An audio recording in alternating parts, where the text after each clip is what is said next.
Well, good morning. When it comes to, I have a question for you. When you hear the word apostle, right, just that word, just throwing it out there, what comes to mind? Is it Peter, Paul, the disciples? Maybe the word apostle conjures up thoughts of someone who's super spiritual, right, or someone who is faith-filled. Maybe someone who is entrepreneurial. Or perhaps the word apostle conjures up, thoughts of a shady prosperity gospel preaching televangelist. When you think about it, words build worlds.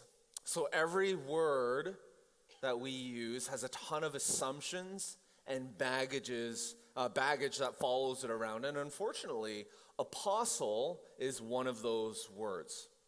So we might as well start off this message and let the cat out of the bag, right? Let's start off by really tackling what everyone might be thinking, or at least partially thinking, when you hear the word apostle. Here's a funny article that I'll read to you about this. All right, this is from Miami, Florida. As long as the summer stretch gets underway, local prophet, evangelist, apostle, healer David Backer's accurate prophecy average, APA, is hovering just above 300, edging out all the other prophesiers to take the lead within the charismatic movement. Going into Sunday's prayer and healing service, Backer was still sitting at a still respectable 292 average, but he had a strong showing at the service to overtake two other apostle healers and take the number one spot. According to several in attendance, Backer stepped up to the microphone and prophesied boldly that a local woman who was having some kind of trouble in her life, which turned out to be true, setting the tone for an impressive showing. But trouble brewed in the second hour of the meeting as Backer got up to prophesy that Jesus would return before he finished his sentence, but was immediately proven wrong. I got a little too excited and swung for the fences, Backer said in a post-service interview. Once in a while, you just want to let one rip, Still, I can't keep a straight face. Okay, it's obviously a parody, right? Okay, still, Backer redeemed himself with a walk-off prophecy, claiming that someone in the congregation was struggling with finances, which prompted everyone in attendance to begin weeping over the stunning accuracy of such a claim. If Backer continues his hot streak, he may overtake modern Pentecostalism's heavy hitters to set the record for best APA in a single season, which currently sits at 329, an incredible accuracy rate of almost 1 in 3. Okay, this is obviously a parody article, right? It's a little bit over the top, and I'm sure some of you are like, is this real? Is this not? And I couldn't hold it in the entire way. But this parody article, the reason I wanted to start with this is because it really reveals some of the baggage that this word carries with it. And when we think about the series that we're in about callings, these words, right, apostle, prophet, evangelist, shepherd, teacher, these are words that often, depending on our background, whether you grew up going to a Baptist church or a Pentecostal church or no church or whatever other church, oftentimes words like these will bring up baggage. So during this series, what we want to do is we want to unpack these words from a biblical worldview, right? Looking at the scriptures, opening up the scriptures. We want to see not what our culture or what people have possibly misinterpreted or added their own extra interpretation onto these words for some reason or the other. We want to actually, instead of doing that, we want to look at the scriptures and unpack what these words mean. So today, we're going to be looking at the word apostle. So when we hear the word apostle, I want to clarify what we're talking about and what we're not talking about, okay? So when we reference the word apostle, prophet, evangelist, shepherd, and teacher, we're merely referencing what it says in Ephesians 4, right? We're talking about the callings that Paul wrote about in Ephesians chapter 4 when he used those words to describe ministries or functions. What we're not talking about when we use these words, we're not talking about special anointings. Okay, we're not talking about particular offices that individuals hold. We're also not talking about your occupation or spiritual gifts, despite what's been widely accepted. Let's put it this way. Okay, occupation and vocation can be viewed as a ministry assignment. Okay, these can be viewed as a ministry assignment. Spiritual gifts are a part of our equipping in how we serve the body of Christ. But calling is what we're going to be referencing in these words. This is all about personal design. And this calling is the focus for our message today and our series over the coming weeks. So most importantly, more than seeing yourself through the lens of someone who has an apostolic, prophetic, evangelistic, shepherding, or teaching calling, okay, more than any of that, and as much as this series, we're going to be focusing in and looking at these words, but more than seeing yourself through those words, okay, first and foremost, we need to understand and we need to see ourselves as God sees us. And God doesn't see us first and foremost as having or not having an apostolic calling or an evangelistic, prophetic, or any of the other callings. That is not how God first and foremost views any of us. God first and foremost views us as his beloved children. Right? That's the beginning and that's the end. Right? So if you leave today feeling, oh, but I don't have that apostolic calling. You know, Daniel described it. I really want it. I thought I had it, but I didn't have it. Or maybe it's the other. I was, I have the shepherding calling. I can't believe it's like, such lower than this one. And we may have thoughts like that, right? And if you have thoughts like that, you're missing the point. Right? You're missing the point because first and foremost, we need to see ourselves as God sees us, as his beloved children.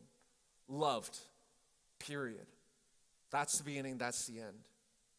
But as we continue to run the race of faith that God has called every single one of us in, right? As we continue to cultivate a relationship with Jesus and spend time in the Word of God and get in a life group and worship together here on Sunday, and as we grow in our faith and in our relationship with the Lord, what happens is we will begin to step in and discover that unique calling that God has designed us to be, right? So if this is your first time here, right, or maybe you haven't been to church in a really long time, then I want you to hear this message, listen to it, but really first and foremost understand that more than this, you are a beloved child of God, and that's what's most important. As we step into Ephesians 4, and if you have your Bibles, let's actually go and open up to Ephesians 4, 11 to 16. But as we get ready to read through this, let's not forget what God says in 1 Corinthians 1. God doesn't call the equipped, he equips the called. Right? So as you and I are called, and we're the called ones, and we are called into this life that God is leading us into, let's discover maybe the unique calling that he has placed us on. All right, so let's, and calling us to step into. So let's look at Ephesians 4, starting from verse 11. And he himself gave some to be apostles, some prophets, some evangelists, some pastors and teachers, equipping the saints for the work of ministry to build up the body of Christ, until we all reach unity in the faith and into the knowledge of God's Son, growing into maturity with a stature measured by Christ's fullness. Then we will no longer be little children, tossed by the waves and blown around by every wind of teaching, by human cunning with cleverness in the techniques of deceit. But speaking the truth in love, let us grow in every way into him who is the head, Christ. From him the whole body, knitted and fit together by every fitted and knit together by every supporting ligament, promotes the growth of the body for building up itself in love by the proper working of each individual part.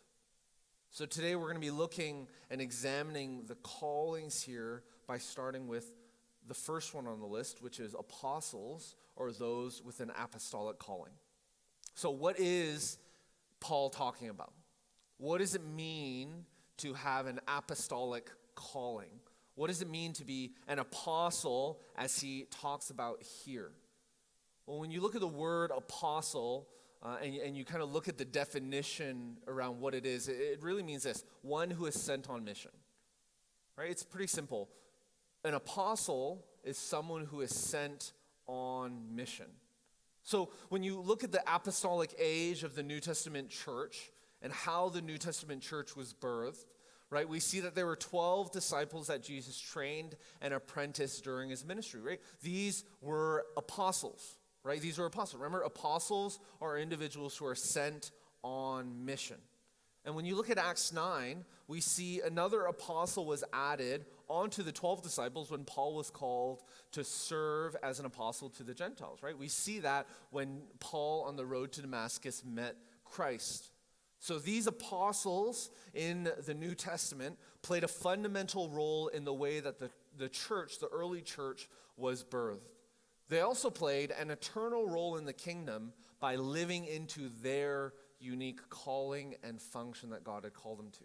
So when we think about this New Testament apostolic age that we read about here and that we see as we read through the New Testament, we see that these apostles, right, these 12 plus Paul, were set apart really for three reasons. Number one, they were selected directly by Jesus himself, right? The apostles here, they were selected by Jesus himself. They saw Jesus. They saw the resurrected Jesus, right? They were eyewitnesses of the resurrected Jesus. And lastly, they performed signs and miracles. So when we look at these apostles during the apostolic age, they all fit and they all meet these three criteria. Now, these men and their contribution to the world, right, we need to remember them, we need to respect, because they really paved the way of the New Testament and for the church today through their blood and in the calling that that God called them into, right? These apostles of Jesus, they were apostles, right? And we need to remember them as such. They were given to us, they were called to a specific time and place and calling, right? Those were the apostles as we read about in the apostolic age. But during this series, when we read the word apostle, we're not talking about that. Instead, we're looking at the lowercase a apostle, right? And when you look at the New Testament and what that word apostle meant, that lowercase a apostle, we see that that word was also used widely, not just for the apostles that we read about, but broadly for those who weren't considered apostles as well.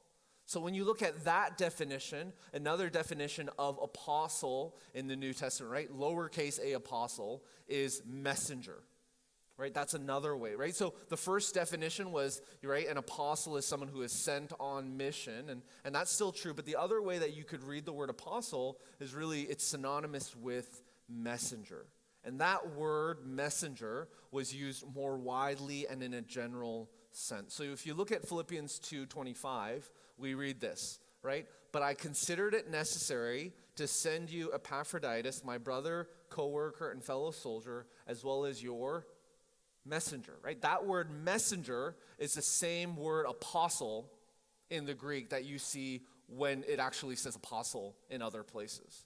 Right? It's the same word. It was just translated in English a little bit differently, right? Because it's used not necessarily in the sense of the apostolic age, but more in the sense of a broader sense of the messenger, right? You look at 2 Corinthians 8:23, we see it as well. As for Titus, he is my partner and co-worker for you. As for our brothers, they are the messengers of the churches, the glory of Christ. So when you look at Acts 14:14 and onward, we see that the word apostle, right, that word apostle is actually used to refer to Paul and Barnabas, right? Now think about it. Barnabas did not meet those three criteria that we talked about.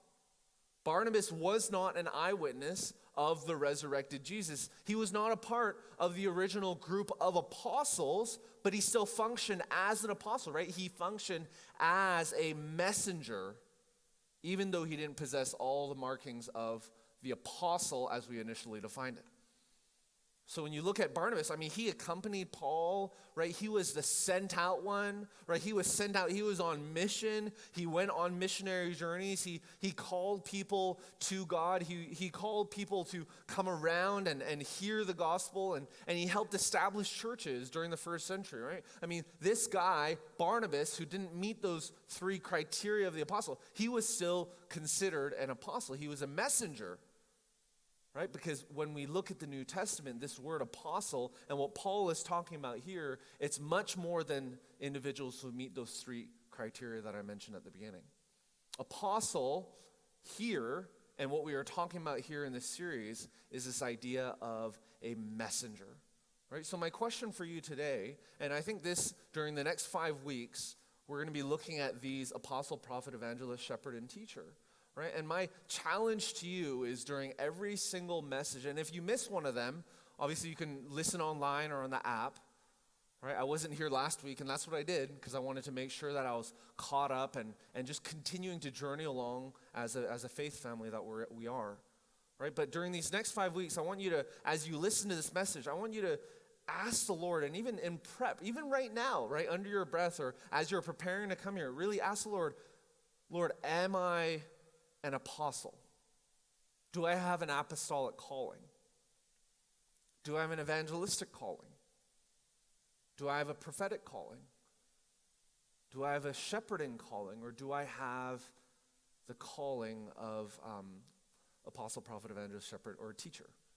Right? Do I have one of these callings? Because God has given every single one of us one of these callings. And that's why I started with this whole idea of the baggage. Right? I don't want any of us walking around and be like, oh, I'm an apostle, right? Apostle Daniel, right? That's my name, Apostle Daniel, and and Len is Apostle Len. And I mean, no, that's not what we're talking about here, because there's so much baggage that comes around it. But rather, if we ignore this, because one of the things we do is, right, we're like, oh, there's so much baggage, I'm just not even gonna study it. Because so many people have abused it. I'm just not even gonna study it. I'm not even gonna think about it. Hey, when you do that, you're actually choosing to ignore much of the way that God has designed you and much of the way that he has uniquely called you, right? We are ignoring God's fingerprint on our lives when we throw all this out, right? So are we all on the same page here as to what we're doing? So this is not just let's sit back and listen. No, I really want you to actively engage and pray, right? And pray, Lord, is this me? Do I have this calling? And if so, what are my next steps? Okay? So when you think about the word apostle, right? Or you think about this apostle that we have been talking about, this idea of a messenger. Do you have an apostolic calling? Well, are you an entrepreneur? Are you an administrator, a consultant? Are you think about it. Who are apostles today? Entrepreneurs often have that calling, right? Missionaries, church planners, consultants, anyone who really, regardless of the specific job title, anyone who loves to engage and accomplish the tasks and the vision that God has set before us, right? Anyone who loves helping others understand and live out their calling, anyone who loves starting new things, catalysts, right? Anyone who loves thinking about the new, if you love thinking with the big picture in mind and you're thinking about ways to grow, and you love being sent out and you love sending others out, obviously within our context with the gospel, but outside of the church, you just love starting things. You just love going out and telling people about a new vision or a new idea, and people will rally around you. I mean, there's one thing about just saying it and no one listening to you, and there's other, there's some of you who will say things or share ideas or rally people, and people will just naturally follow you. Then maybe if that's you, you have an apostolic calling. Those who have an apostolic calling love going to the riskiest of places, even where the gospel can't go. I love this quote from C.T. Studd. This really explains the heart of an apostle. Some want to live within the sound of the church and chapel bells, but I want to run a rescue mission within a yard of hell. Right? That's, whether you agree with that or not, that's the heart of someone who has an apostolic calling. So if you read that and you're like, what? And maybe there's some of you who read that and you're like, yes, 100%, totally, right? And you're like, all in. I mean, maybe you have that apostolic calling. So now that we've described what an apostle is, or someone who hasn't, or what it looks like for someone to have an apostolic calling or a role within the church, maybe you're still unsure. Well, let's look and open up to Nehemiah, because what we'll do is we'll actually walk through the life of Nehemiah in a few chapters here. And as we look at the life of Nehemiah, perhaps those descriptions you're still unsure, but let's look at the heart of Nehemiah, and maybe Nehemiah is someone that you've always resonated with. Or maybe you'll resonate with him as we read this. Then, perhaps you might have an apostolic calling. So let's look at Nehemiah 1, starting from verse 1. The words of Nehemiah, son of Hakaliah. During the month of Chislev in the 20th year, when I was in the fortress city of Susa, Hanani, one of my brothers, arrived with men from Judah, and I questioned them about Jerusalem and the Jewish remnant that had survived the exile, right? So this is the context of what's happening. They said to me, the remnant in the province who survived the exile are in great trouble and disgrace, right? So Nehemiah is getting this message. Jerusalem's wall has been broken down and its gates have been burned. So he's receiving, it's not like he had Twitter and he could see what's happening in an instant or in a moment. I mean, he had a messenger came over to him, right? And he heard what happened, that Jerusalem's wall was broken down and its gates had been burned. So when I heard these words, verse 4, I sat down and wept. I mourned for a number of days, fasting and praying before the God of the heavens. And we see that he begins to pray here. Well, let's skip to verse 10. They are your servants, right? So this is his prayer. They are your servants and your people. You redeem them by your great power and strong hand. Please, Lord, let your ear be attentive to the prayer of your servant and to that of your servants who delight to revere your name. Give your servant success today and grant him compassion in the presence of this man. At the time, I was the king's cupbearer. Right? So you see his heart. He hears what happened, and you see his heart for change and how his heart was broken in this way. And then we see that as much as you heard his heart and you heard his prayer, we see that he was the king's cupbearer. Right? So if you look at chapter 2, verse 1, let's read on. During the month of Nisan, Nisan in the 20th year of King Artaxerxes, when wine was set before him, I took the wine and gave it to the king. I had never been sad in his presence, so the king said to me, why are you sad when you aren't sick? This is nothing but sadness of heart. Well, I was overwhelmed with fear and replied to the king, may the king live forever. Why should I not be sad when the city where my ancestors are buried lies in ruins and its gates have been destroyed by fire? Then the king asked me, what is your request? So I prayed to the God of the heavens and answered the king, if it pleases the king, and if your servant has found favor with you, send me to Judah and to the city where my ancestors are buried, so that I may rebuild it. The king and the queen, seated beside him, asked me, how long will your journey take and when will you return? So I gave him a definite time, and it pleased the king to send me. So as we can see in these verses, Nehemiah, someone who has he is an individual who had an apostolic calling. We see that Nehemiah was burdened by vision. Does something ever burden you? Like it burdened Nehemiah? We see here in these verses that Nehemiah is told by someone else about the problem at hand, and Nehemiah became so deeply distressed that he mourned over this burden for days by prayer and fasting, right? We see that his master, King Artaxerxes, even noticed and could sense this burden that Nehemiah had. So as Nehemiah prayed for favor with the king, and as he couldn't take that anymore, Artaxerxes gives him permission and blessing to send him out. So we see this, right? This burden that Nehemiah had wasn't Nehemiah's burden. It was a burden that God gave him.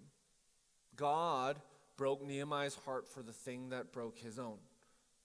Imagine if we lived and operated in this way. Regardless of whether or not you have an apostolic calling in your life, right? Let's put that aside. Imagine if every single one of us lived and woke up every day and asked the Lord, God, I pray that you would break my heart for the things that break yours. And what would change in our lives if we all prayed that and said, God, I know I'm thinking about this and I love this and all these things are on my plate, but God, I just pray that above all else, that you would begin shaping my heart and breaking my heart for the things that break yours. May I love what you love, may I hate what you hate. Break my heart for what breaks yours. I mean, imagine what would happen if every single one of us lived in that manner and prayed that prayer, and even wrote that prayer on our bathroom mirror. So that was the first thing we saw when we woke up. Now let's think about this for a while, right? Nehemiah, this individual who has an apostolic calling, he was the king's cupbearer. Now, don't think about a king's cupbearer as a servant, because king's cupbearer, the cupbearer of a king, by definition of that role, I mean, you had to be a risk taker. And even if you didn't like risk, you would have had to live into, and every day you had to take risks, knowing that your life was at stake every time the king sat down for a meal.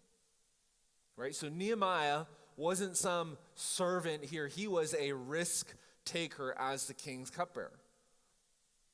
So even though Nehemiah, I mean, think about this, right? Even though Nehemiah, as the king's cupbearer, I mean, think about it. He probably didn't have a big personality. Things couldn't be about himself. He probably wasn't charismatic or had a lot of charisma in any sense. Like a lot of times we assume, those with apostolic callings have so much charisma that everyone rallies around them. Right? But Nehemiah wasn't like that. Instead, he was a risk taker. And we see that as another aspect and side to those who have an apostolic calling. So we see here, right? Nehemiah, first and foremost, was burdened by this vision. But we then see in Nehemiah 2, let's look at verse 11, we see that Nehemiah surveyed and evaluated this vision, right? So verse 11, chapter 2, verse 11. After I arrived in Jerusalem and had been there 3 days, I got up at night and took a few men with me. I didn't tell anyone what my God had laid on my heart to do for Jerusalem. The only animal I took was the one I was riding. I went out at night through the valley gate toward the serpent's well and the dung gate, and I inspected the walls of Jerusalem that had been broken down, and its gates that had been destroyed by fire. I went on to the fountain gate and the king's pool, but farther down it became too narrow for my animal to go through. So I went up at night by the way of the valley and inspected the wall. Then, heading back, I entered through the valley gate and returned. After 3 days in Jerusalem, we see, it's interesting here that Nehemiah still hadn't told anyone about his plan after he arrived, but rather he wanted to survey the task from top to bottom and develop a plan of action to rebuild, right? So the vision is starting to take flesh. And then we see in chapter 2, verse 16, right, the very next verse, we see that Nehemiah rallied people to the vision, right? He evaluated the vision, he surveyed the vision, and then he rallied people to the vision. Verse 16, the officials did not know where I had gone or what I was doing, for I had not yet told the Jews, priests, nobles, officials, or the rest of those who'd be doing the work. So I said to them, you see the trouble we're in? Jerusalem lies in ruins and its gates have been burned. Come, let's rebuild Jerusalem's walls so that we will no longer be a disgrace. I told them how the gracious hand of my God had been on me and what the king had said to me. They said, right, look at this, right? He has a vision, burdened by the vision, arrives, evaluates what the current state is, and then he shares the vision as someone who has an apostolic calling. We see that he shares the vision.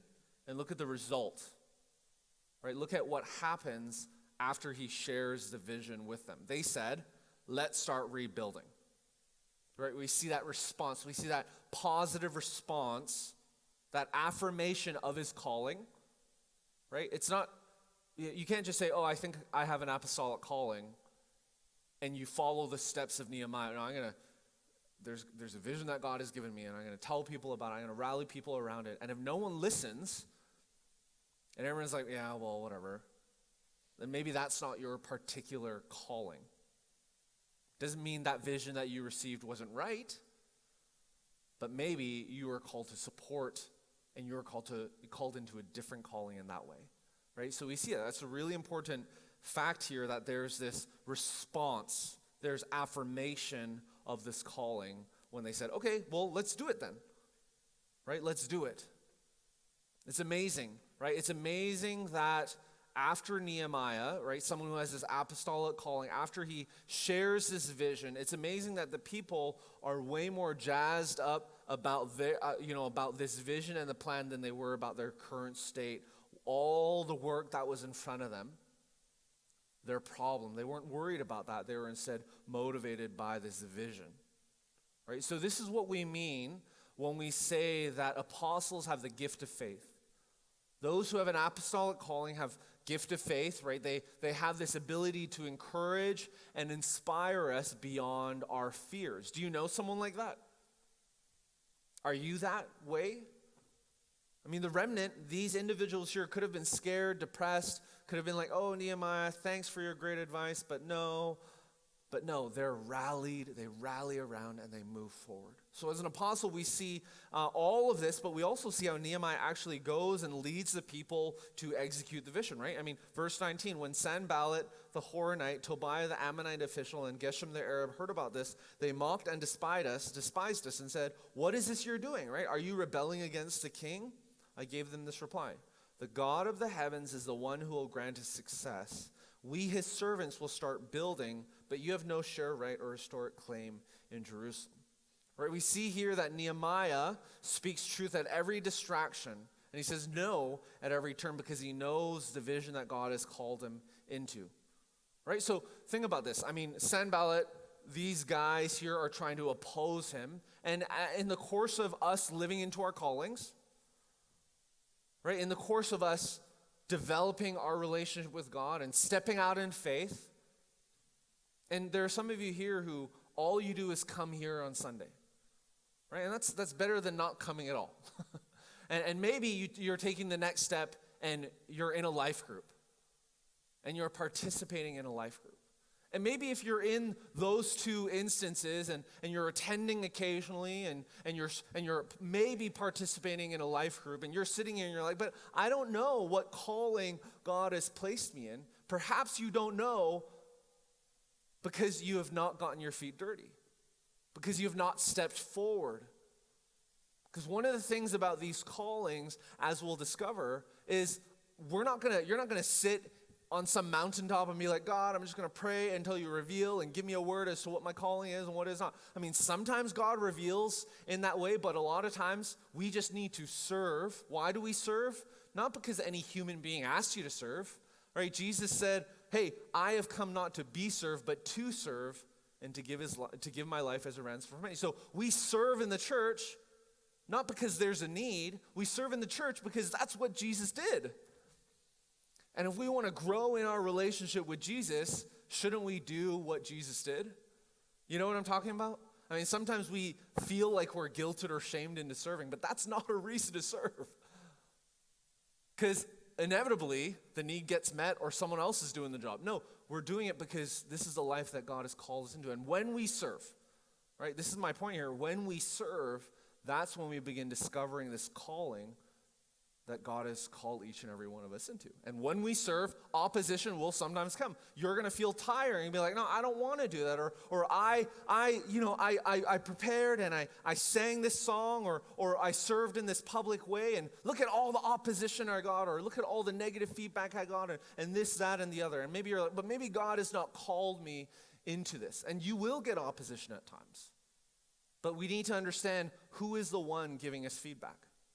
If we know the person giving us negative or positive feedback, if we know that they love us and that they are for us, then yeah, we need to humbly listen to what they say.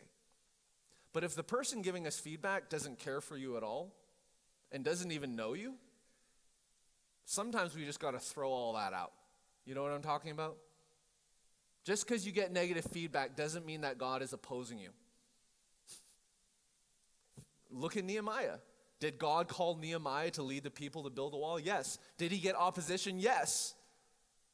We need to understand this as we walk into and discover this calling that God has called each and every one of us into. Now, think about this, right? There's fear. As Nehemiah walks into this, and if you have the calling, this apostolic calling, there's always this corresponding fear that tends to tear the apostles down, right? So apostles are motivated by vision. They love casting vision. It compels them, and it draws other people around you. But there's a common lie that tends to tear apostles down, right? There's a common fear. Look at John 21, right? When Jesus interacted with Peter, right? You think about Peter, he denied Jesus 3 times, right? Even though he was so faith-filled, right? He definitely had a calling of an apostle, right? But he denied Jesus. And then Jesus, after resurrection, interacted with him, right? Jesus, in John 21:15, we read, when they had eaten breakfast, Jesus asked Simon Peter, Simon, son of John, do you love me more than these? A lot of times we read this and we're like, oh, what's the point of this passage? Well, it's because, Jesus asked him if he loved him 3 times. Right? Isn't that often how we hear this passage? And it's true, right? Peter denied him 3 times, and Jesus affirmed him and said that he loved him 3 times. And yeah, that's true, but look at what Jesus calls him, right? Look at that. What did Jesus call Peter? Did he call him Peter? Or did he call him Simon? See the significance in this? Simon was Peter's old name. Peter was his new name. After Peter denied Jesus,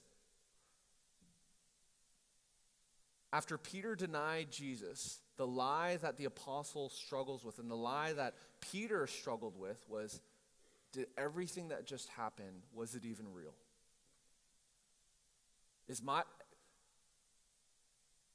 Everything that I'd been calling people into, was it even real? Or did I make a mistake? Is Jesus real?